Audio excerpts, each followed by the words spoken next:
Hello, everyone. Welcome to our amazing lesson today that I hope you'll all enjoy. Some of you may have gotten some of the materials that I sent earlier on today that describe the lesson. But first, I want to show you what the Torah looks like, almost unwound completely. We had some people come down this afternoon to help us unwind the Torah and set it up, because we're going to take a little tour of the entire Torah. So first, let's go and take a look. And if we can get a kind of panoramic shot here of all of the Torah. Can you all see the length of that? Can you all see how far it stretches out? And we didn't even unwind it to the very end. We could only unwind it up where the storage place is, and that's about 80 feet. Is that about right? 80? I think a little bit longer. A little longer, Close maybe to 100 feet, Close and we to 100, still according to my feet. didn't unwind it all the way. But can you see how far it stretches? All those tables. Great. Okay, so let's begin. We're going to take you on a little tour, and we're going to sing some songs as we go through. First, let me introduce everybody, our team here. First, we have Rachel Niece, who I think everybody knows. She's been a teacher in our school for some years, and we're delighted that she could come today and help us do this. This is Maggie.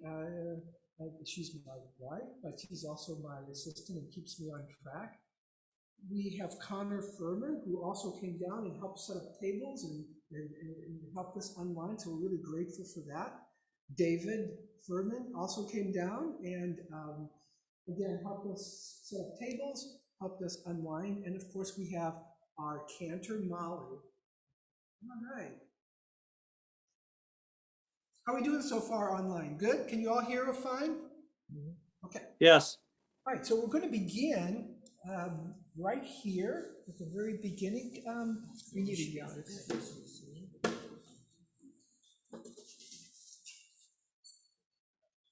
So for those of you, the Torah is probably the most important book that we have. It tells us how to be Jewish. And also, as important, how to live a good life. It has all kinds of lessons in it, but it really tells the history of the Jewish people and how it all got started to the very end when the Jewish people are about to enter the land of Israel. So from beginning to end, we're just going to have some highlights, okay? So the very first part tells the story of creation. It says, "Bereshit bara Elohim et hashamayim v'et haaretz." In the beginning, God created the heaven and the earth. And then it describes all the different things that God created. But the most important part of the story, the most important part is a special day that was created for everyone, in it a day of rest. And that day of rest is called the Shabbat. And that's described right here. The heavens and the earth were completed, and all of the stars. And God completed on the seventh day his work that he had made. And God rested on the seventh day, mikol malachto, from all of his work, asher asa, that he did. Now here's the most important part.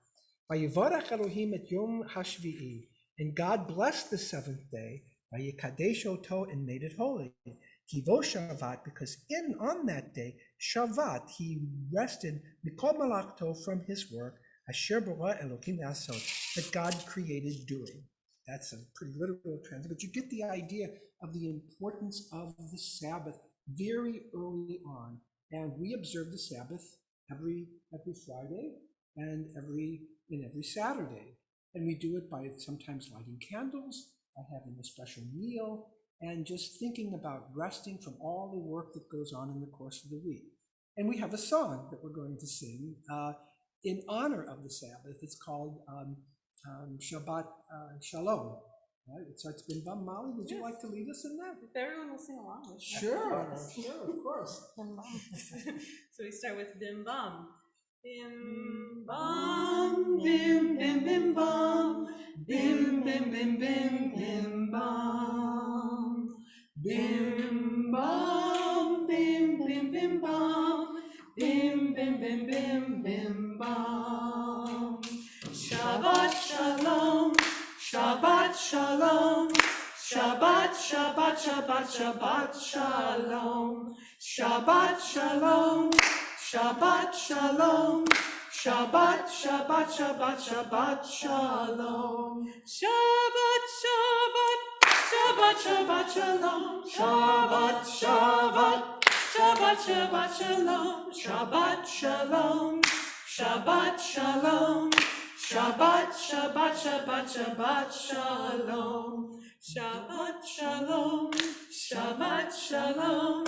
Shabbat, Shabbat, Shabbat, Shabbat, Shalom. Bim bam, bim bim bim bam, bim bim bim bim bim bam, bim bam, bim bim bim bam, bim bim bim bim bim bam. You might want to tell Please. the younger ones what you're holding in your hand, because I know the older ones know what it is. But I don't know about the younger yes. ones. Thank you, Rachel. Did you want to describe it? You don't. Yeah. Okay. This is what we call a yad, and yad in Hebrew means hand. And I use this, or everyone uses this, whenever they're reading from the Torah, because we're not supposed to put our hands on the print. And by the way, for all of you listening, this is all handwritten. The Torah has to be written by hand with special ink and on specially treated parchment. So that's why we don't touch it. If you look really, really close, there's a little hand right Yeah, at there's the a little, top. yeah, can we get that little finger? And that And points it points to each of the letters. That's right, yeah. Okay, thank you, Rachel. Thank you. Okay, so let's move on a little bit. We're going to travel along. This is the story of the flood of Noah and Noah's Ark. Some of you may know that story, but that's where the story comes from. It's found right in here, right in that section. Okay. The very first Jew, the one who founded Judaism, was a man and a woman, and their name was Abraham and Sarah. And God told Abraham and Sarah to go out from your land, where you were born, from where you were raised, to the land that I will show you. And Abraham and Sarah went to Israel, and there they lived for quite some time. They went out of Israel for some time as sin, but that was the land that God promised Abraham that his descendants and her descendants would inherit, which ends the story of the Bible. So this whole book is called Genesis, or in Hebrew, Bereshit. Can you all at home say the Hebrew Bereshit? Bereshit, which means in the beginning, at the very start of time. All right, so now we're going to go. We're going to jump ahead here. There's all kinds of stories in here about Isaac and about Jacob and Esau. And eventually, on this tour, the children of Israel, and that's Jacob had a name change. His name got changed from Jacob to Yisrael. And that's why we say B'nai Yisrael, because Jacob, his name was changed from Yaakov, which is Hebrew, to Yisrael or Israel. B'nai means children. B'nai means children of, right. So how many of you have heard that word, B'nai Yisrael? Anybody ever hear that? Yeah, well, you've heard it now, so you can raise your hand. Which Good. also means Israelites. That's right. That's exactly, yeah, it also means Israel. So let's take a further journey on it. And let me point some things out. So we saw the first book, and it's the longest book of the Bible, is the book of Genesis, or the Hebrew is what? What did we say the Hebrew was? Bereshit. Very good. Now, and as I indicated on the sheet that I sent out, the reason for the Hebrew name just comes from the book begins usually with a special word. Each book of the Bible, and there are 5 books or 5 different sections of the Torah. And this is the second section. And it's called Shemot. Can you say the word Shemot? Shema. Good. And that means names. Why? Because in this section, all the names of the children of Jacob are mentioned there because they all came down to Egypt. And they're going to live there, and they become, tragically, they become slaves. They become slaves to Pharaoh and to the Egyptians, and they built cities and so forth. With respect to their slavery, they built storehouses and they built cities that we have some names of today. Okay. So, in Greek or in English now, the book is known by the word Exodus, which means going out, to almost like exit, but to go out, because eventually the children of Israel are going to be free. And through Moses, the children of Israel become free. So now we're going to go to another song. And one of the things I wrote about in this week's curriculum is that many other religious traditions use many of these stories. They treat these stories as being sacred for their own religion or for their own people.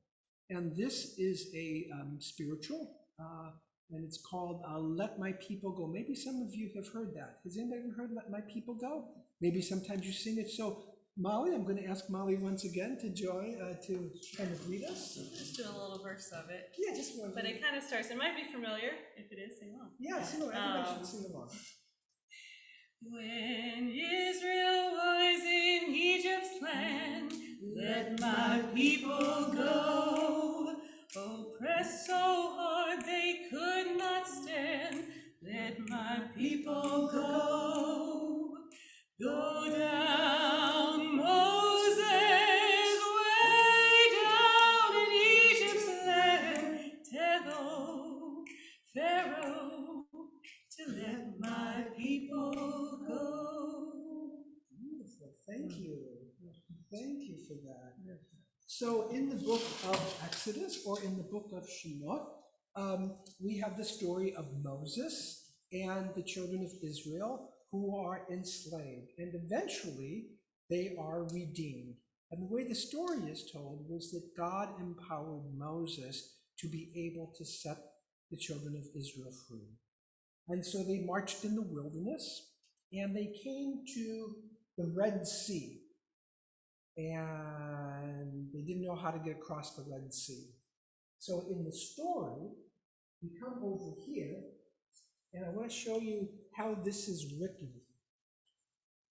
This is a song, actually, that we sing. See how different it looks from the other print. Yeah, you can see how different it looks. It's all this is a special, kind of like poetry, and we have a very special prayer that we sing at every service, and it's taken from here, and it's called the Mi Chamocha, who is like you, who is like you, O God. And we're going to sing that. I'm going to have Molly sing one of the renditions of this very special prayer. And you might have heard, once again, I talked about different religions using the text to enhance their own religious faith. So here is one that's very famous, Adonai Yimloch Le'olam Va'ed, and that means, and God shall reign forever and ever. Some of you may be familiar with that. And so did they sing this? They sing this after they got over through the sea? Yes. It's saying this after the crossing. And there's a very interesting story that goes with this. And it says that when the people came to the sea, they cried up to God, Nitzak el Adonai. And then Moses cried up to God because he didn't know what to do. How could they go into the sea? And God said, why are you crying up? In other words, there's a time for prayer and there's a time to move forward. And only when they chose to move forward and choose freedom over slavery did the seas part. It was an act of faith on their part, and sometimes you have to do that. You have to have an act of faith to go forward in life, and that's one of the great lessons of the crossing of the Red Sea, is to have faith in yourself as you go forward when you have obstacles in life. That's one of the lessons of the crossing. Okay, Molly, would you like to? Yeah, we can keep the camera on. Yeah, yeah, in fact, I'll follow. You can follow. Go ahead. Mi chamocha bailim Adonai, mi chamocha leidor hakodesh. Nora tehilot osefele, nora tehilot osefele. Malchutecha, rahuvadecha, בוכי הים לפני משה זה ליהנו ואמרו אדוני ימלוך לעולם ועד.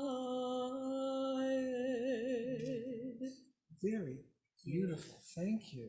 Thank you. All right, let's move on. And if you can indicate on your Zoom, how many of you who are on Zoom or who are here, like Connor, have heard of something called the Ten Commandments? If you were with me last year, you guys better raise your hand. We went over it for weeks.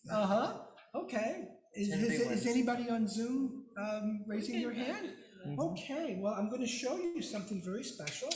Here is where the Ten Commandments are found. Now, here's some questions that you can all participate in. Can you name one of the Ten Commandments?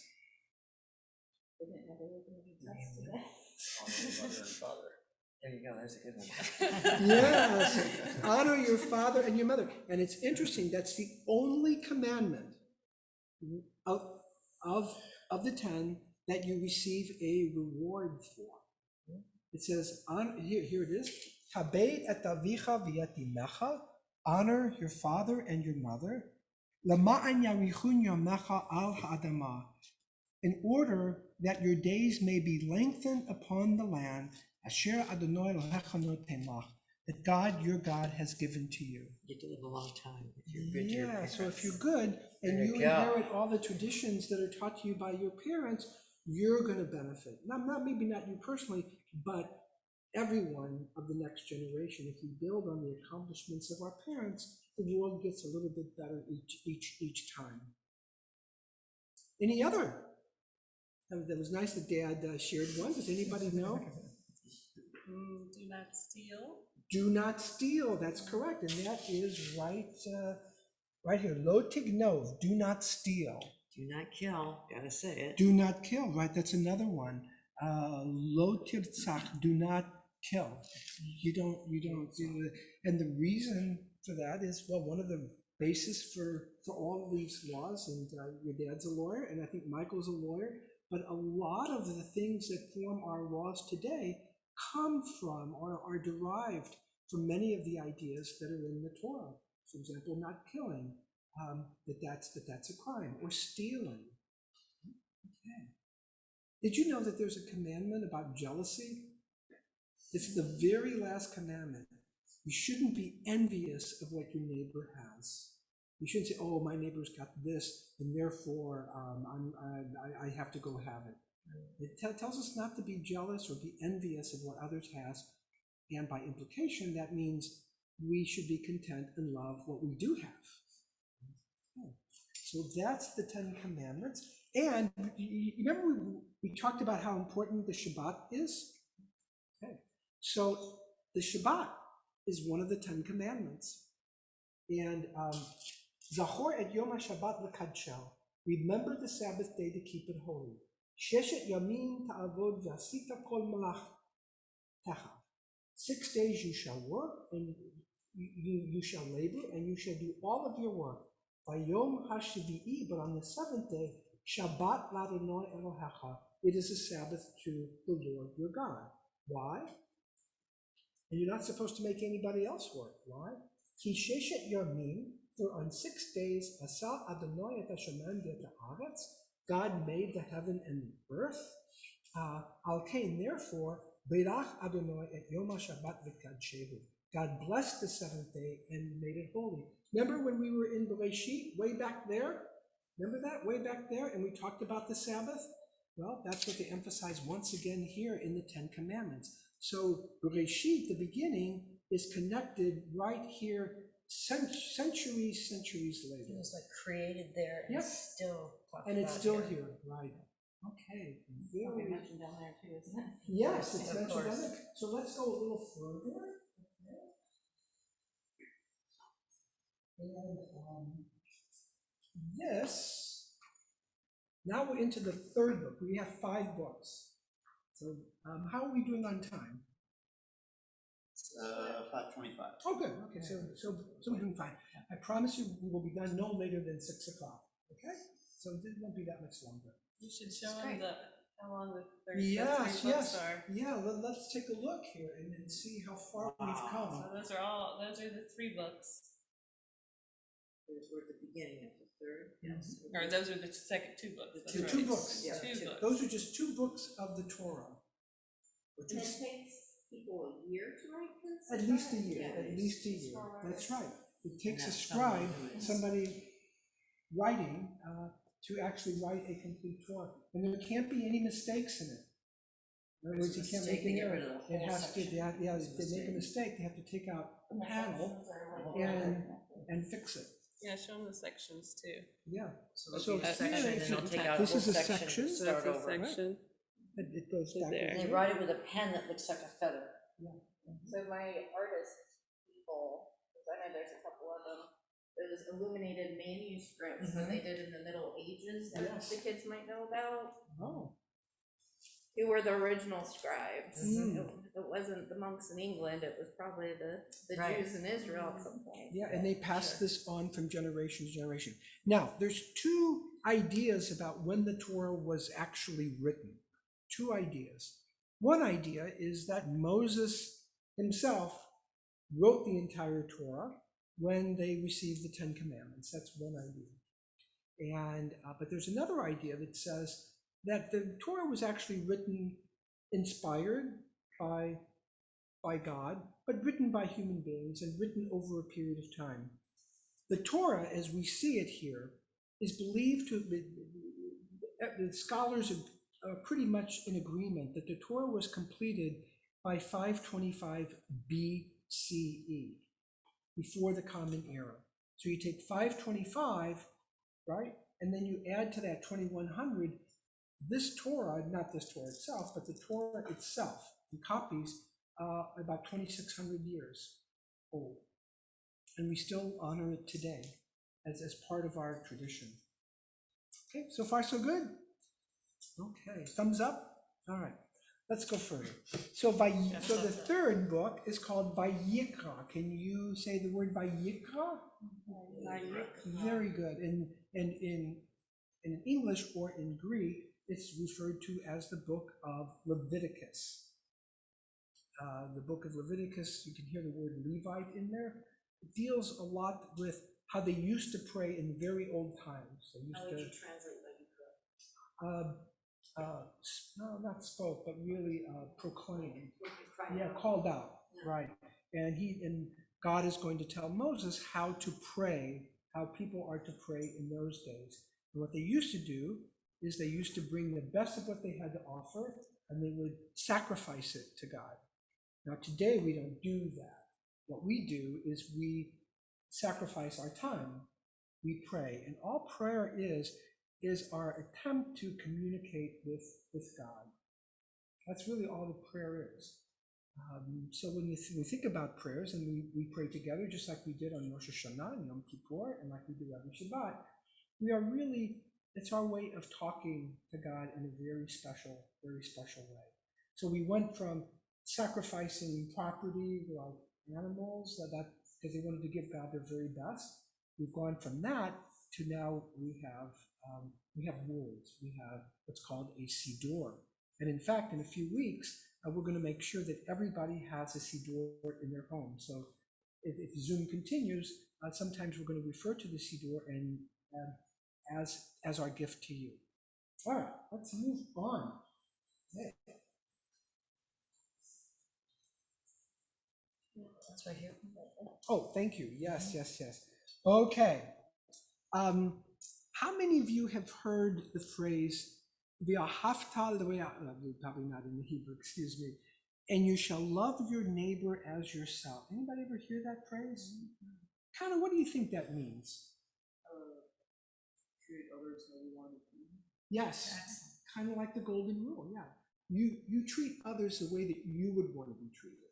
That's right. Anybody else would like to add to that? Somebody online? Parents are welcome to participate. Nope. Okay. Everybody's a little shy. Okay, so here we have that, and this is where it's from. V'ahavta l'reacha kamocha ani Adonai. You shall love your neighbor as yourself. Ani Adonai, it says, I am God. Now, why is that added at the, that phrase is always left out, right? Or we love your neighbor, that is always left out. Because it has to do with the level of sincerity. In other words, one can always say, well, you know, I love my neighbor. But in their heart, they don't really do that. So the phrase "Ani Ad I am God" refers really to what's in the heart. It's not just love on the surface. It's really love in here, and that's how we're to treat other people with love and with affection. But that's here. This whole chapter here is referred to as the holiness code. And a very famous rabbi, Rabbi Akiba, lived a long, long time ago, said that this phrase, you shall love your neighbor as yourself, is the essence, is the most important principle in the entire Torah. And you go up from there to the very end of all the verses in the Torah, he says that this is the most important one.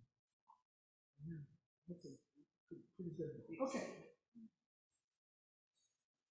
Here we come to the fourth book of the Bible, which is Bamidbar.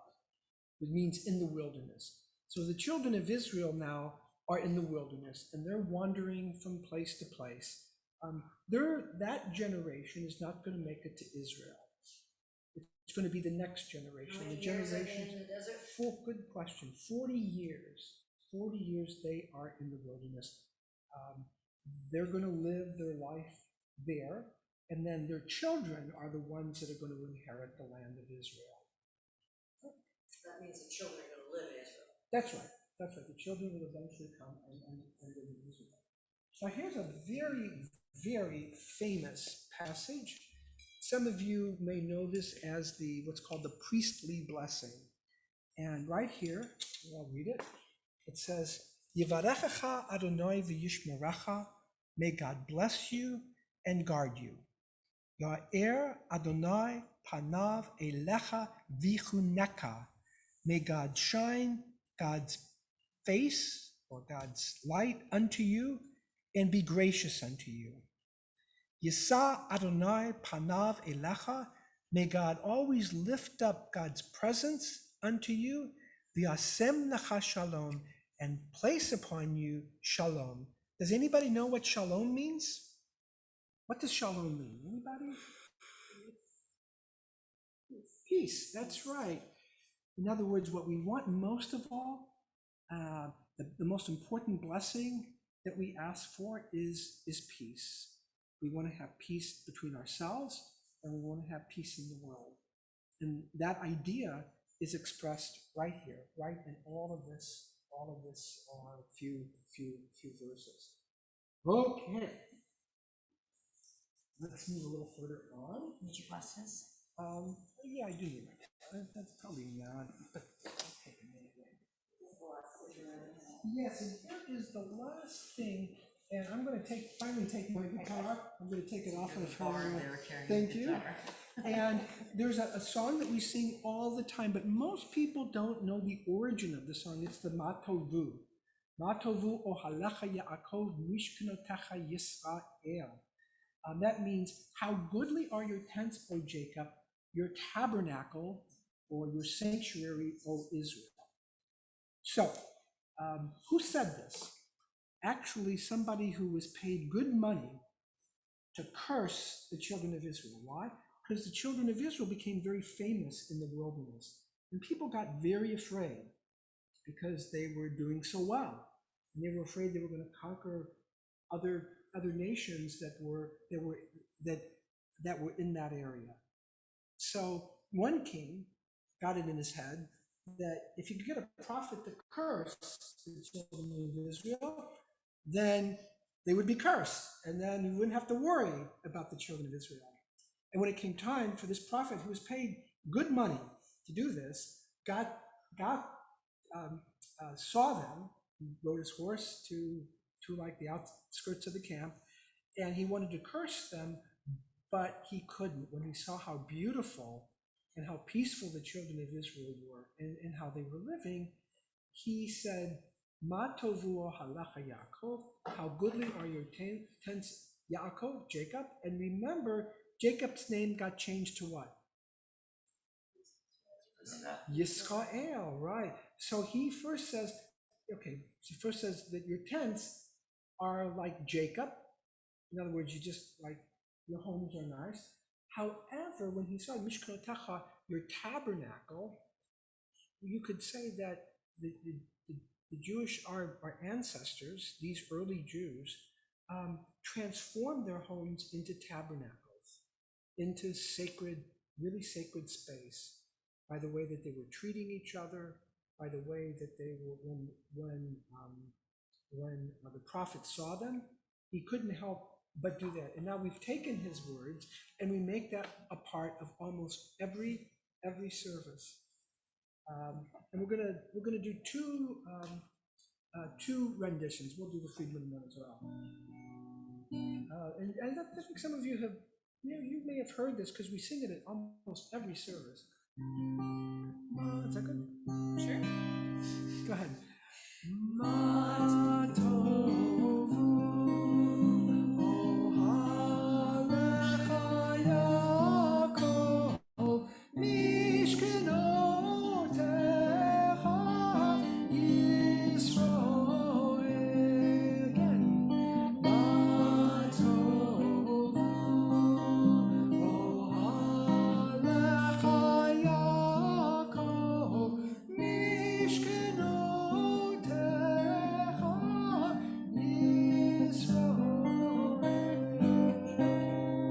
Now, there was a young woman, not so many years ago, about 40, 50 years ago, and her name was Debbie Friedman, and she lived during what we call the hippie era. She wasn't a hippie, but she lived in that era where folk music became very popular, and she would go to Jewish camps, and she started to compose all kinds of music that we actually do today. And she composed a different matovu, very different from the one you heard. That's pretty old. That goes back, God knows, only God knows how far back that little tune goes, right? But this is what she composed. Is that too low? Yeah. I mean, no, you take it. I'll add on to it. You sure? Yeah. She has a much better voice. It's chutzpahdik for me to. Do you all know that word chutzpah? Yeah. Chutzpah means a lot of nerve. You have a lot of nerve to do that. It's kind of a funny. There's a funny joke that's in when my wife is shaking her head. An example of chutzpah. And an example of chutzpah, which is Yiddish. Yiddish is a unique language. When the Jews were in Europe, they created their own language. And that language was a mixture of Hebrew and mostly German. And that language is called Yiddish. It's a very fun language. So try to give an example of what they mean by chutzpah.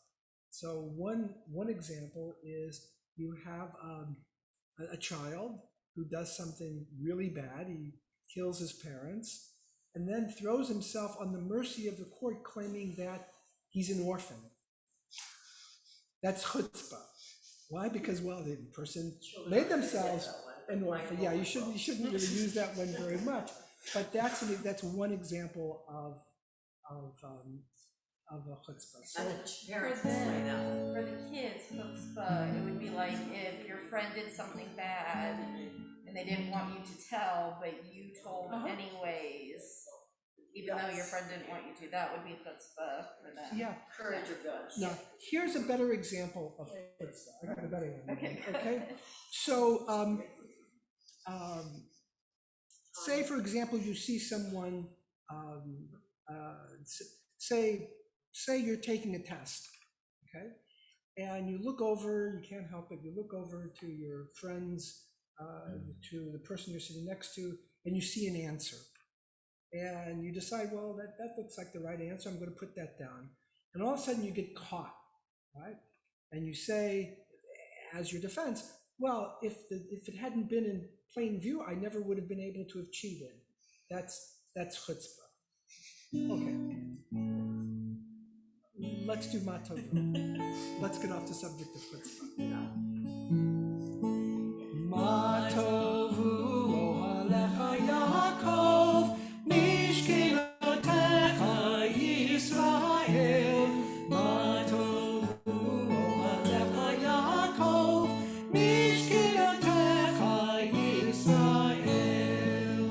Va'ani tefilati lecha Adonai etzon, Elohim berov chastecha, Aneni mi'emet yishecha, Aneni mi'emet yishecha. Matovu ohalecha Yaakov, mishkelotecha Yisrael. Matovu ohalecha Yaakov, mishkelotecha Yisrael. Very nice. Let's move now to the very last book. And this book is called Devarim. Can you say Devarim? And Devarim literally means words. But what it really is a collection of sermons by Moses at the very end, because his life is drawing to an end. He's done his life's work. His life starts in the second book and goes all the way to the very end, which we're not going to be able to see because we didn't have enough room to unwind the entire Torah. But we got pretty far. We needed another 2 or 3 tables. Yeah, we need another 2, 3 Knock tables. out a We lot. just don't have a large enough. However, we're going to come to one of the sections of the Torah, and to end our little program today, we're going to go back up on the bima all the way up, and maybe as we walk up, maybe Andy, who is the one sort of showing all of this, can just kind of take everybody backwards. So we're and- gonna and look just at see. another Torah. Yes, But we're there's going to look gonna at be a another different one Torah. up there. That's right. Okay. Yeah, we have a different Torah up there because we couldn't unwind all the way. Okay. And that will conclude our program for this for this afternoon. What was it? No idea. Yeah. Can't be important. Okay.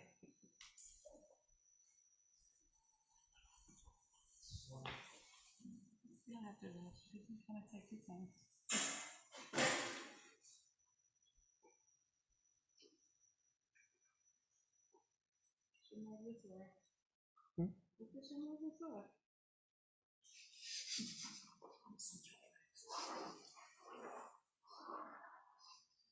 Or does it make them dizzy? There's just so much to say to me. It is more about all this.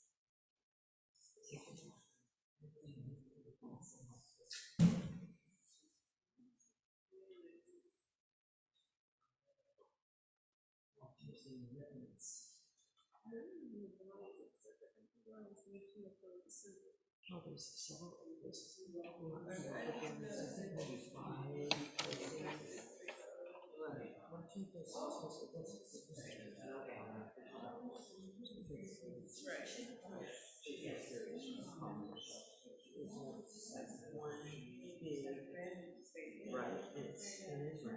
Right, it is random. Or it is random, or is Very, it?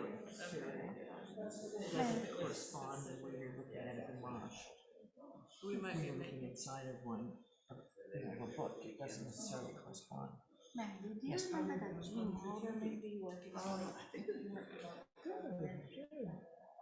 So hopefully we've made everyone thoroughly dizzy now. Yes. Yeah. Was that pretty impressive, huh? Very impressive. So we're going to end our program with a very important prayer or thing that we say at almost every service. It's called the Shema. How many of you online have heard of the Shema? Can you raise your hand if you've heard the Shema? I would imagine most. Oh, yes, very good. So we're going to say the Shema. I'll say each word, and then you repeat. You repeat after me, even though I can't hear you. Shema,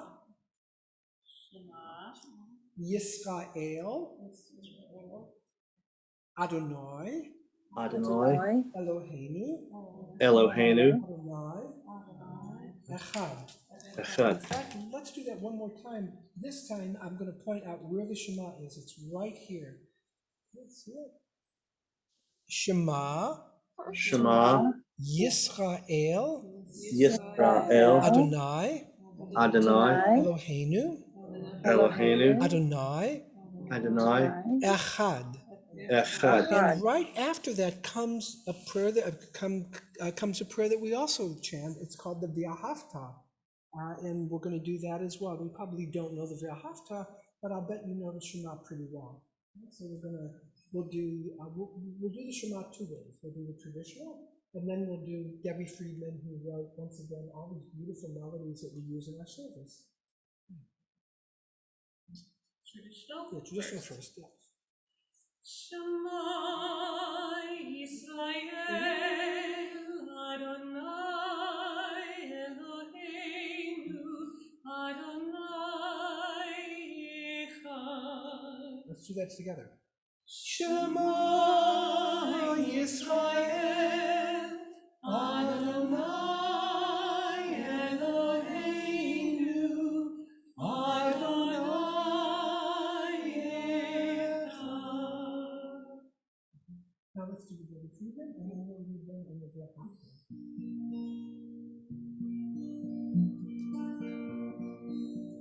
Shema Yisrael Adonai Eloheinu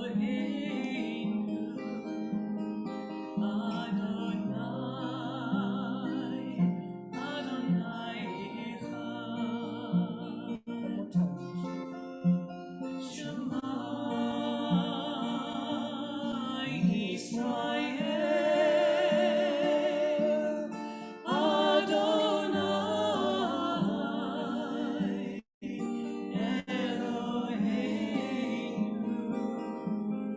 Adonai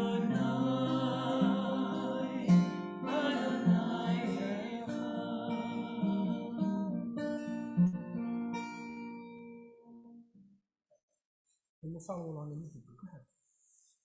ואהבת את אדוני אלוהיך בכל לבבך ובכל נפשך ובכל מאודיך והיו הדברים האלה אשר אנוכי מצווך היום על לבביך ושיננתם לבניך ודיברתם בשבתך בביתך ובלכתך בדרך ובשוכבך ובקומך וקשרתם מאוד הידיך והיו לטוטפות בין עיניך וכתבתם המזוזות ביתך ובשעריך למען תזכרו ועשיתם מכל מצוותיי כי הייתם קדושים לאלוהיכם אני אדוני אלוהיכם אשר הוצאתי והייתיכם בארץ מצרים, להיות לכם לאלוהים. אני אדוני אלוהיכם. Thank you. I had to add the ani. No, that's okay. The very last verse, and you saw that I stopped following, is actually taken from another section in the Torah and was added at the very end of the V'ahavta. We're going to conclude with just the very, what we're going to do is we're going to end with reciting the blessings over the Torah. We're just going to read the first three verses. We're going to chant the first three verses. And we're going to end with Al Shlosha Devarim. On three things does the world exist: on Torah, on Avodah, on worship, and on acts of loving kindness. So we'll conclude with that. But first, let's go. And the other thing that I want to tell you is that the very last letter of the Torah is the letter Lamed. That ends, the very last word is Yisrael, Lamed, which makes an L sound. And the very first letter of the Torah is the letter Bet. Both of those are in bold letters, kind of a different font than the rest of the writing. And the reason for that, according to tradition, is that when you put those two words together, when you put those two letters together, it spells the word Lev. And Lev means heart in Hebrew. It's true. Yeah. And so the idea in this teaching by our ancestors is that the Torah, it looks pretty formidable to try to get through the whole Torah, but the Torah really lies in the heart of each and every one of us. So let's go, and we'll conclude with the reciting of the first three verses of the Bible. We will recite the blessings before. Everybody can join in. And So you're reading the very end and the very beginning? No, we're you're only not going to read the beginning, Okay. because we can't Time, line that's it. right. Because we can't see it. Not a good thing for the one, no.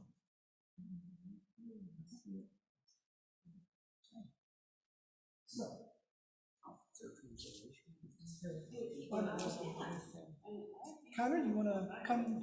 Connor, and We do have it. yeah, we have books. Well, we've had a big thing of it under there, but I don't know. It's around page 371.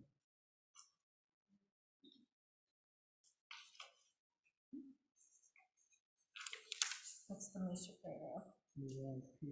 368. Page 368. Yeah, you want to come down, and we'll all do this together. You all come on my side, and the people online, and you can just all repeat these words after, or we can just do it together. Everybody comfortable with the transliteration, or should we do it word by word? Do it together. Okay, we'll do it slow. Baruch hu et Adonai Hamvorach. Baruch Adonai Hamvorach leolam va'ed. Baruch atah Adonai Eloheinu melech haolam, asher bachar banu mikol ha'amim, v'natan lanu et torato. Baruch atah Adonai noten haTorah.